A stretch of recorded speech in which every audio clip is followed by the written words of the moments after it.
Ayo berinvestasi akhirat, bangun rumahmu di surganya. Sempurnakanlah ibadah Anda dengan beramal jariah yang pahalanya tidak terputus hingga akhir kiamat.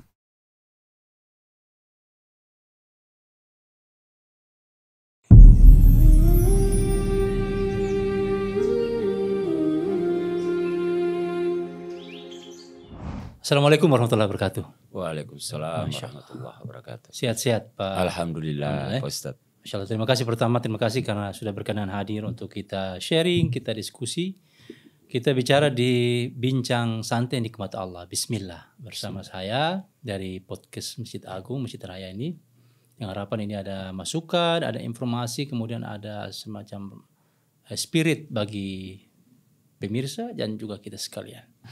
Nah, cerita awal untuk masuk di Papua ini bagaimana ceritanya? Ya alhamdulillah. Jadi waktu itu awal tahun pertengahan tahun 98 saat itu saya ada penerimaan tes polisi. Alhamdulillah saya belum ada pikiran sampai ke situ. Sebenarnya tidak pikiran. Ya, karena pandangan saya yang saya tahu tes polisi itu harus pakai uang. Oh begitu. Sementara alhamdulillah orang tua saya hanya sebagai marbot masjid awalnya. Oh. Alhamdulillah sekarang sudah diangkat menjadi imam. Oh jadi begitu ya. Jadi ada hubungan dengan masjid ini. Pokoknya ada hubungan dengan masjid lah. Ada hubungan. Jam pulang saya Pak Ustadz itu di saat sholat maghrib tiba. Itu pulang karena bapak saya sholat. Saya pulang. Oh begitu. Mandi bebek. Jalan, lari bapak lagi. keluar tidak ada. Itu seiring waktu berjalan di zaman-zaman mudanya. Ya. Namun pada saat itu kelompok kumpul teman-teman saya itu berbincang tentang tes polisi. Ini di Sorong? Di Ternate. Oh masih Ternate. Singkat cerita, saya cerita sama mama saya. Itu pun tanpa saya sadari. Ya. Cerita berjalan waktu wirid bapak saya selesai dan dia mendengar itu. Oh begitu. Saya bilang, Mak, kalau mau tes polisi siapkan uang 300.000. Niat saya lain, buat happy dengan teman-teman. Pada waktu hanya bawa niat tes polisi. Ya. Bapak saya bilang, senang ceritanya nih. Bapak saya bilang, demi Allah, kalau kau meminta sesuatu untuk masjid atau tempat mengajimu, saya kerja sampai belakang saya terkelupas akan saya kasih. Tapi kalau itu haram hukumnya. Mendingan kau jadi binatang sekalian daripada kau jadi polisi tapi dengan masuk dengan membayar. Oh begitu. Saya tidak rida, saya ingat. Bapak saya pernah berpesan pada saya, kalau kau mau tes berapapun banyak uang yang kita orang tua kasih.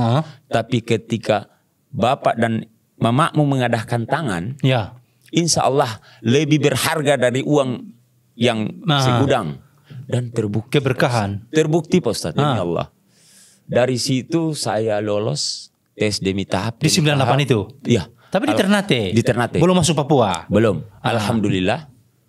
Apa yang saya Bapak sampaikan itu melalui doa. Di situ saya percaya Pak Ustadz. Oh Masya Allah. Dan itu muncul keyakinan itu ya. Dan itu saya terapkan sampai saya tugas di Papua sini. Saya berapa kali berikan bimbel gratis kepada calon-calon Polri. Untuk memberikan motivasi, pelatihan, pendampingan kepada mereka. Dan alhamdulillah waktu sekarang lagi pendidikan itu 47 siswa saya yang saya bimbel lulus murni. Oh begitu. Dengan kemampuan mereka sendiri. Motivasi yang saya berikan satu, pakai doa jalur tembus langit. Tengadahkan tangan. Doa jalur tembus langit. Tembus langit. Insya Allah itu permintaan. Alhamdulillah. Dan itu terus saya gelorakan. Singkat cerita setelah 99-2000 tes polisi waktu itu kerusuhan di Ambon Pak Ustadz. Iya 99 saya pendidikan. Pendidikan di Ambon? Di Ambon. Di Paso? Di Paso benar sekali. Setelah pendidikan alhamdulillah dengan segala macam peristiwa dan kejadian. Namun alhamdulillah kita di ruang lingkup pembinaan dibimbing dengan baik. Dengan sangat tekun oleh pembina-pembina kita walaupun kondisi seperti itu. Kita diajarkan kebersamaan dengan segala macam. Dengan kondisi ini ternyata kita tidak pernah menduga dan menyangka kita dikirim TR turun dari Mabes Polri, kita dikirim ke Irian Jaya. Oh begitu. Kaget saya. Iya gitu ya. Kaget saya. Wah ini bagaimana kita sudah bayangkan pendidikan. Tugas di Bandung. Bayangkan hancur sudah nih. Tugas di Bandung, di Sulawesi. Iya boleh lah. Waktu kita cuti ke Ternate, ada senior kami yang tugasnya di Wamena Pedalaman. Oh, bahkan itu lebih jauh lagi. Lebih jauh. Dia berbagi cerita. Ah. Lucunya di sini. Dia cerita kondisi di pada saat dia tugas di Wamena sana di pedalaman. Ya. Jadi bayangan kita, wah ini bahaya ini. Tugas kita tidak kenal ini Bahaya, orang Irian waktu ini. Karena katanya muka sama Ini semua. muka. Dia melakukan kejahatan, dia keluar seperti itu. Sudah tahu lagi ya. Namun bapak saya berpesan satu waktu itu saya. Ini masih di Ternate dulu nih. Bapak saya berpesan begini nak, orang di Papua Irian waktu itu, Ya. dengan kita di Maluku Utara ini, mereka makan sagu, kau makan sagu. Jadi hati mereka sama dengan kau. Oh. Jadi ketika filosofinya orang tua dulu. Ketika kau tugas di sana, kau mau sakiti mereka sama dengan kau sakiti diri sendiri. Kau sakiti keluargamu. Masya Allah. Pesan itu Pesan bapak saya itu selalu. Padahal bapak saya cuma sekolah rakyat. Dulu. Tidak sekolah. Iya, tapi kualitasnya itu. Nah, alhamdulillah. Kadang pembicaraan orang tua saya tidak pernah anggap itu penting. Biasa saja. Tapi ternyata Tapi kemudian. waktu berlalu terbukti semua Pak Ustaz. Masya Allah. Terbukti semua. Alhamdulillah. Semoga Allah merahmati Amin, kedua orang tua amin. saya masih panjang umur sampai sekarang. Singkat waktu, singkat cerita, saya pendidikan selesai, saya tugas di Jayapura. Penempatan dapat di Sorong Pak Ustaz. Sempat Jayapura juga. Sempat di Jayapura dikumpulkan di sana di Polda Papua. Waktu itu Polda Iren Jaya. Iren Jaya. Baru nanti dibagi. Oh, baru dibagi lagi. Karena waktu itu 320 kami pendidikan dari Paso waktu itu. Campuran dari Maluku Utara dengan Ambon. Nah, kita dibagi per Polres sekian. Ada yang 20, ada yang 30. Jadi merata dibagi. Alhamdulillah saya dapat di Sorong. Oh, alhamdulillah. Dari tahun 99. Dari tahun 2000 pas. Oh, 2000 Awal pas. 2000 bulan Januari kita sudah dikirim ke sini. Bertugas. Kita kirim bertugas, tidak ada keluarga, kita silaturahmi, kita berbincang-bincang, ada yang dapat orang tua angkat. Alhamdulillah saya dapat orang tua angkat di Pasar Baru, Haji Amisaro. Oh, termasuk itu. tokoh. Itu orang tua angkat. Sudah kayak orang tua kandung. Oh, begitu. Alhamdulillah. Tugas berjalan dan saya melihat hal-hal kecil di sini yang terjadi yang menyentuh hati nurani saya, seperti anak-anak kecil yang diberikan mandat jalankan kota-kota amal ini. Tapi tunggu sebelum kita sampai ke situ. Jadi pengabdian di Papua Sorong 2000 itu mulai awal start. 2000 di Sorong ini. Di Sorong. Tapi dalam tugas itu sudah pindah-pindah berapa? Alhamdulillah waktu itu pertama tugas saya di Sabara dulu. Setelah Sabara ada mutasi, saya dapat di Polsek Sapor. Sapor yang sekarang jadi Kabupaten Baru. Kabupaten Baru, Tambrau. Kabupaten Tambrau. Saya tugas di situ jalan 3 bulan. Ada dari Polres seleksi pemain bola untuk memperkuat Bayangkara. Oh dulu. Nah, saya minta izin, saya turun. Saya turun, alhamdulillah mungkin sedikit ada kualitas. Saya ditahanlah di sana di Polres ini sambil bermain bola ini untuk memperkuat Bayangkara FC. Sampai pada hampir 2 tahun mutasi turun, saya menetap di sini sebagai Sabara di Sorong. Oh gitu. Nah, setelah menetap itu turun sprint dari pimpinan, saya dapat di Babin Kamtipmas. Sampai sekarang? Sampai sekarang alhamdulillah. Untuk di Kelurahan Remu Selatan yang dulunya masih kewilayahannya luas sampai di kilo 12 Selatan. Sebelum ada pemecahan. Nah, disitulah awal karir saya melakukan pengabdian sebagai Babin Kamtipmas yang notabene terjun langsung dengan masyarakat melihat, mendengar keluh kesahnya. Oh, Masya Allah. Ya alhamdulillah menjadi satu pengabdian yang menurut saya kalau kita terapkan secara baik, nilai pahalanya ada di situ. Iya betul, ikhlas. Luruskan niat bahwa ini ladang perjuangan untuk ibadah. Siap. Nah, sekarang ini yang lagi viral terkait dengan gerakan pengumpulan dana yang kita tidak tahu jelas. Siap. Nah, di sepanjang pengalaman, bukan di kasus yang kemarin saja. Siap. Itu bagaimana sebenarnya? Jadi beranjak cerita dulu waktu sekolah Pak Ustadz, kembali lagi di kampung. Pengalaman lah. Ya. Saya jalan kotak amal juga. Pernah juga jadi. Di Ternate sana jalan kotak amal itu kita hanya setiap masjid boleh ke jalan kotak amal tapi hari Jumat. Jumat saja. Mulai jam 8 sampai jam 11 sudah harus selesai kotak amal. Itu. Bagus. Alhamdulillah dari situ kita dapat uang jajan, uang persenan. Jadi kita dapat waktu itu 10%. Jadi kalau kita dapat 100.000, berarti kita sudah dapat 10.000 di waktu itu cukup besar. Waktu itu. Jadi waktu itu lucunya Pak Ustadz, sempat guru-guru curiga karena waktu SD itu setiap hari Jumat saya bolos terus. Ya, saya bolos ada terus. Ada curiga dalam rangka? Kenapa ini anak kok hari Jumat? Setiap Jumat tidak ada. Ternyata memang bawa kotak amal. Karena kebetulan sekolah saya itu saya kena pagi terus. Oh gitu. Jalan. Kotak amal alhamdulillah berjalan untuk uang jajan saya Pak Ustadz. Oh iya, terbantu karena alhamdulillah. Tapi tertata, terkoordinir itu. Sangat baik, sangat bagus. Dan kita bisa menempati sebelum kita jalan, kita sudah diberikan bimbingan. Kita harus masuk orang yang tepat, harus kenali, lihat baik, sehingga tidak salah sasaran. Benar, mestinya begitu. Tidak salah sasaran dan alhamdulillah itu kita terapkan baik. Ya. Kita terapkan baik sebelum Jumat kita sudah. Jadi kalau kita hari Jumat kita antar sumbangan terus diketahui oleh panitia kita tidak sholat Jumat, besok di cancel. Tidak lagi. Tidak dikasih lagi. Dan di sana kan kita diminta dari panitia masjid sudah memberitahukan ke kita di sana ada tempat pengajian Ustadz. Jadi dari sore kita ngaji sampai habis Isya. Wajib itu kita di sana. Harus itu. Wajib. Kita mengaji jadi guru-guru ngaji sudah tahu. Nanti dia kirim utus 2 orang, 1 orang untuk bantu masjid untuk kotak-kotak amal begitu. tadi. Ya, jadi kita tidak sembarang, tidak asal narik, tidak orang tua. Terkait dengan itu, bagaimana dengan pengamatan selama di Sorong ini? Dari pengalaman itu saya lihat pengamatan di Sorong saya selama saya bertugas ini terpanggil hati kecil saya. Ya. Untuk memanggil dulu. Ini gimana? Kenapa bisa begini? Interview dulu. Ya, saya interview, saya selidiki. Dan yang saya dapati ternyata kotak-kotak amal ini banyak untuk kepentingan diri sendiri. Pribadi ternyata. Pribadi. Jadi kalau dari pengamatan kira-kira berapa persen? Ada 90. Setelah saya yang pertama perlu kita curigai, yang pertama itu ketika dia bawa kotak amal, terus dia ada bawa apa ini? Tas. Ransel, semacam ransel.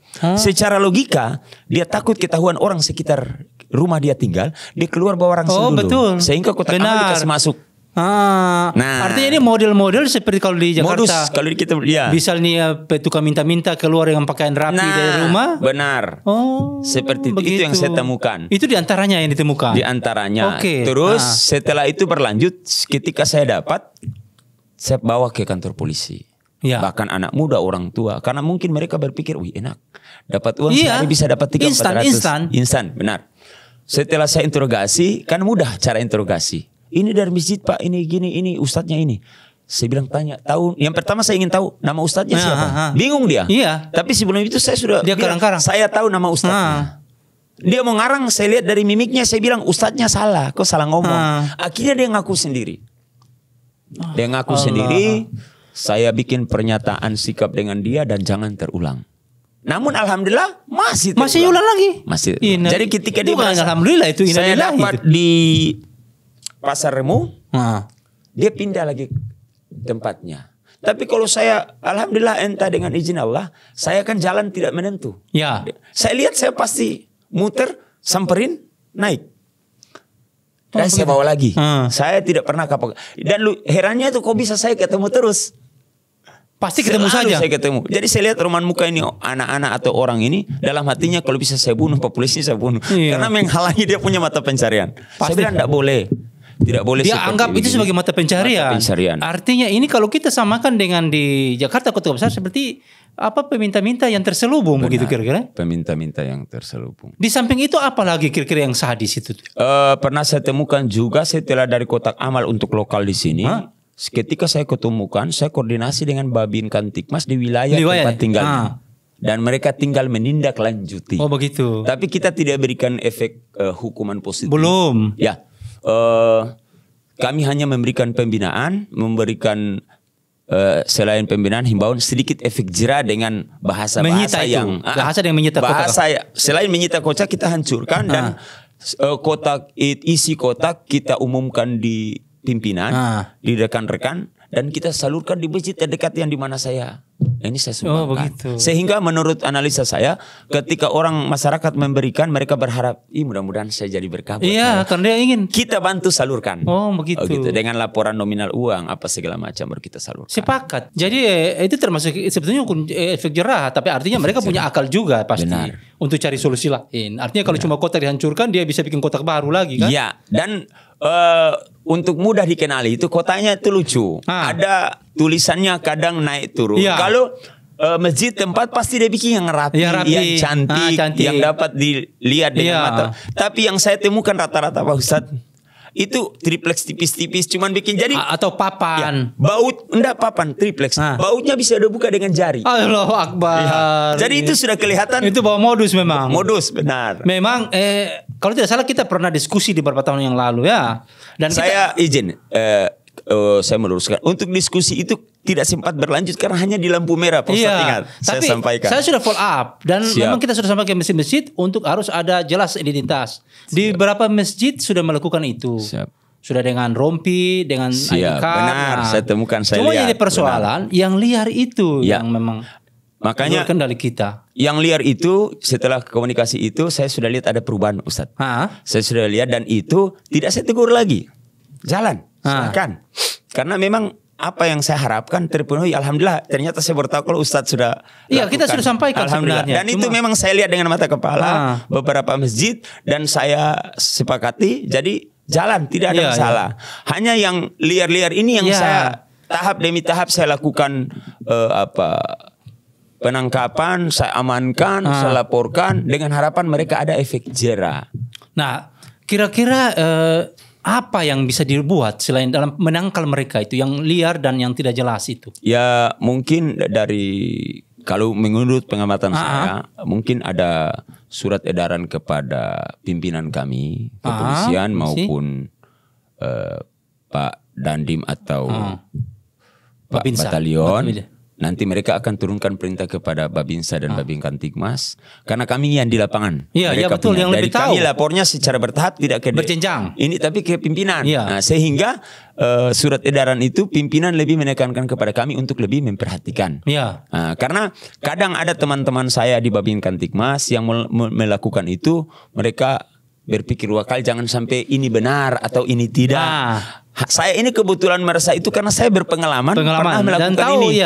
Sehingga feeling saya ini kayaknya tidak benar. Itu saja karena saya punya pengalaman. Teman-teman ingin melakukan tapi mereka takut itu betul. Mereka takut kita sutahan abang. Kalau benar, kalau betul juga dari masjid ditertibkan kan gitu. Justru itu. Pakai jelas ID card. Benar. Nah, sekarang begini. Siap. Yang kemarin itu viral di media sosial terkait dengan saudara-saudara dari luar Papua ya. Yang kejadian dari luar Papua bagaimana? Sudah banyak kasus atau bagaimana? Ini kasus yang kelima yang saya tangani. Justru yang kelima? Kelima Pak Ustadz. Dari luar Papua? Dari luar Papua. Dan yang komunitas ini yang lucunya sudah ditemukan yang ketiga kali dengan orang yang berbeda. Tapi mereka juga satu komunitas? Satu komunitas cuman orang yang berbeda. Jangan-jangan dia ganti-ganti tempat. Rolling saja. Insya Allah saya tidak salah setelah hasil penyelidikan dan interogasi kepada mereka. Hampir di seluruh negeri ini. Jadi merupakan pekerjaan. Sindikat Bicara sindikat saya panggil kesukuan mereka. Kesaksian atau pernyataan kesukuan mereka tuh Ustadz tidak akan percaya kalau saya mau ngomong. Kenapa? Mereka gembel di negeri orang tapi raja di negeri sendiri. Dari satu kampung itu dengan 7.000 kakak 60% pekerjaannya seperti ini. Yang kedua, rumahnya wow. Allahu Akbar. Kita punya pejabat punya rumah itu rumah mereka. Makanya saya bilang gembel di negeri orang. Raja di negeri sendiri. Raja di negeri sendiri. Dengan cara begini. Ya, untuk mengetahui orang yang paling kaya di kampung mereka, yang pertama rentenir. Yang kedua mereka. Kenapa rentenir kaya? Rentenir meminjam itu dengan tanpa syarat. Tanpa syarat, tapi karena dia tahu istrinya atau keluarganya pinjam, suaminya ada operasi. Jadi, dan dia mau ikat sudah itu talingkan. Selain mereka, indikasi kuat ada terlibat pemerintahannya di sana. Memfasilitasi dan memberikan tanda tangan. Karena saya sudah komunikasi, dia mengiyakan juga. Bahwa benar mereka mengizinkan. Mengizinkan. Padahal itu fiktif. Itu masuk ke kantung mereka. Allah. Masuk kantung mereka. Bahkan aparat juga terlibat di sana. Kenapa saya katakan demikian? Setelah saya komunikasi, mereka bahkan seakan-akan tidak mau tahu. Dan saya memberikan keterangan bahwa Pak, lintas daerah itu, warga Bapak desa ini, dia sudah warga ilegal di sini. Saya bilang, tapi mereka tidak mau tahu. Ya, saya sampaikan secara detail, sekarang sudah mau tahu dan sudah meminta maaf dan coba berkomunikasi. Karena mereka masih ditahan di Polsek. Sambil saya komunikasikan dan saya minta petunjuk pimpinan, saya pastikan sampai mereka dipulangkan. Tapi saya tidak bebankan biaya pulang dari mereka. Pemerintahnya yang saya kasih biaya. Benar, kasih tanggung jawab. Ya, sehingga ada efek jera buat mereka dan ada tidak lagi buat untuk tidak kembali ke daerah ini lagi. Yang saya katakan di sini ada panti asuhannya, Mas. Bukan cuma kalian. Itu ya, sini kita butuh juga. Butuh, sangat butuh. Nah, ini memang ini kalau saya semacam penyakit masyarakat. Benar, Bapak. Tadi solusi yang diberikan tadi sudah sempat sampaikan untuk berjenjang ke surat ke Kapolres, ke Dandim, Batalion untuk komunikasi itu. Nah, yang kita ingin apakah kemudian bisa tidak kita itu menjadi kasus pidana? Sangat bisa, Ustaz. Sangat bisa. Sangat bisa. Dengan sengaja memperkaya diri sendiri, menguntungkan diri sendiri, merugikan instansi atau komunitas lain. Sekarang contoh Pak Ustaz. Saya bawa kotak amal mengatasnamakan Masjid Raya. Ya. Ya. Oh ya, ini contoh. Ya. Tapi uangnya masuk ke saya. Pencemaran nama baik atas nama Masjid Raya, tapi yang paling fatal adalah perbuatan tidak menyenangkan kepada umat. Dua di kasus ya. Bisa lapis-lapis. Berlapis kan? Kalau setelah memperkaya diri sendiri itu kan dia menipu. Iya, penipuan. Untuk memperkaya diri. Khusus penipuan ya? Iya. Masuk pasar berlapis. Bisa nah, kalau yang anak-anak itu bagaimana di bawah umur ini? Yo, anak-anak ya itu kembali lagi kepada pengurus Pak Ustadz. Berarti yang suruh itu yang koordinatornya itu? Benar. Artinya ini anak-anak di bawah umur. Oke lah, mungkin sebelum ada surat edaran mereka mungkin tidak tahu. Iya. Tapi kalau surat edaran mereka masih panggil, berarti kan sengaja.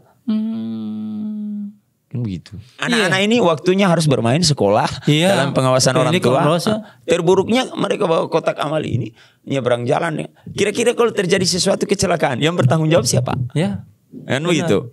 Jadi kita kepolisian punya kewenangan paling tidak dalam hal ini pencegahan. Ya. Kita lakukan pencegahan.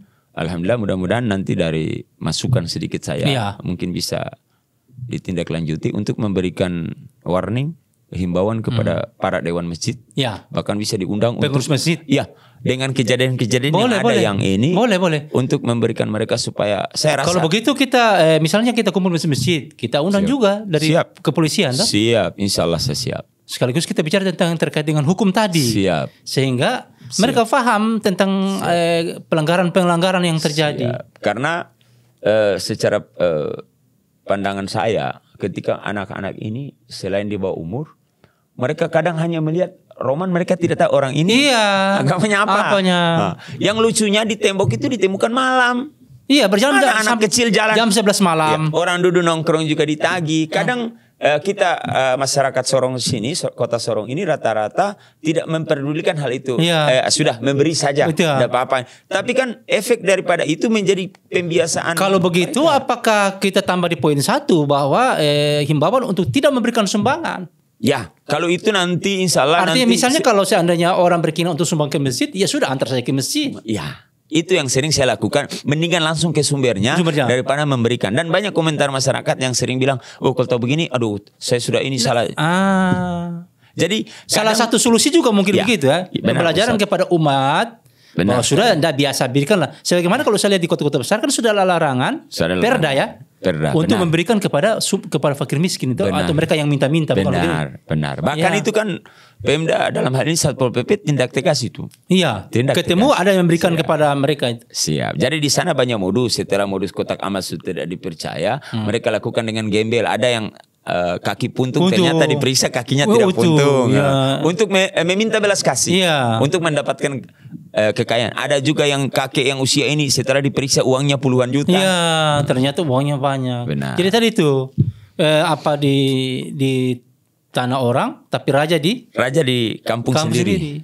Dan itu yang memberi tahu ke saya itu adalah kesukuan mereka yang tinggal di sini. Dan mereka bukan tahu sebetulnya. Mereka sudah larang ternyata. Oh. Mereka sudah waktu mereka datang di kantor, saya sudah tegur suruh pulang kan. Suruh pulang, kenapa tidak pulang? Akhirnya kau ditangkap. Nah, Pak Polisi ini tidak perlu dibiarkan, tidak boleh ini gini. Mereka keberatan dan mereka minta diproses. Kalau dia bergerak, bayangkan dia bisa dapat triliun kalau dalam setahun kalau di ini ngeri.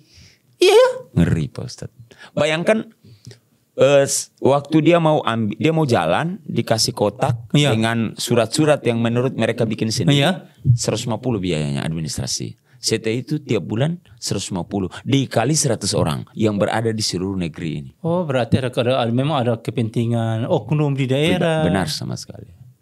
Ya, dan itu saya sudah komunikasi dengan oknum-oknum tersebut dan meminta maaf segala macam. Sudah saya upayakan dan di sana kehidupan di sana Ustadz setelah kita telusuri yang sering kita lihat di televisi, itu ternyata benar. Benar ya?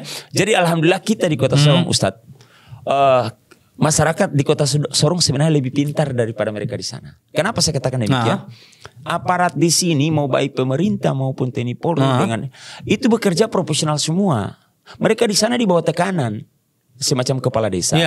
Kepala desa ngomong padahal mereka yang milih sendiri. Oh begitu ya. Ya, kalau kita kan contoh masyarakat datang bikin surat ini terus ada lagu minta dia ribut di situ, ribut di tempat sehingga tidak berani, tapi di sana enggak Ustaz. Fakta yang saya lihat dengan mata kepala saya dalam 2 kali 24 jam ke belakang. Oh, contoh ketika mereka jadi pokoknya kepala desa bilang apa itu? Ya awalnya dia malas tahu, dengan ini saya berikan pandangan hukum dan saya pastikan ketika terproses Bapak terlibat dan Bapak yang merupakan otak daripada hal ini. Ini baru di sini. Kalau itu viral dan terungkap, Bapak bisa bahaya. Selain Bapak, pimpinan Bapak juga malu dan semua rakyat di daerah Bapak malu. Karena perbuatan Bapak. Ini bicara masalah umat. Karena bawa nama panti asuhan. Yang fiktif itu. Fiktif. Pelaksana yang melakukan surat-surat itu orangnya kebetulan tinggal dekat panti asuhan. Dan dia minta dukungan dari kepala desanya dengan aparat setempat. Aparat di desa itu. Ya Pak Ustadz tahu sendiri lah, saya tidak perlu sebut. Dan ketika ada laporan masuk, saya yang polisi koordinasi saja. Mereka jawabannya kayak tidak tahu.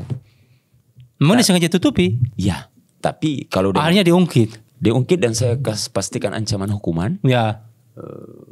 Seperti itu, cuma kita ini pencegahan. Jadi saya berupaya supaya memastikan mereka pulang. Memastikan mereka pulang dan aparatnya saya pastikan untuk tidak lagi mengirimkan orang-orang ke sini. Karena akan ada hukuman sosial ketika itu terjadi. Ini dia jadi tren ya, gerakan begini ya? Ya, sudah lama. Mungkin sama juga seperti yang ada di lokal ini. Anak-anak yang diberdayakan. Kalau anak-anak yang diberdayakan ini pernah rekan-rekan saya waktu malam takbiran. Kebetulan yang ini teman-teman polisi tapi agama lain. Mereka khawatir salah. Mereka komunikasi saya tiba. Setelah saya interogasi dengan teman-teman, baru diketahui yang nyuruh ini tukang mabuk, preman. Ampun Tuhan. Preman yang nyuruh uangnya buat dibagi mabuk gitu. Iya, sudah pasti ke situ. Wah, ini dia bisa dibiarkan ini ya.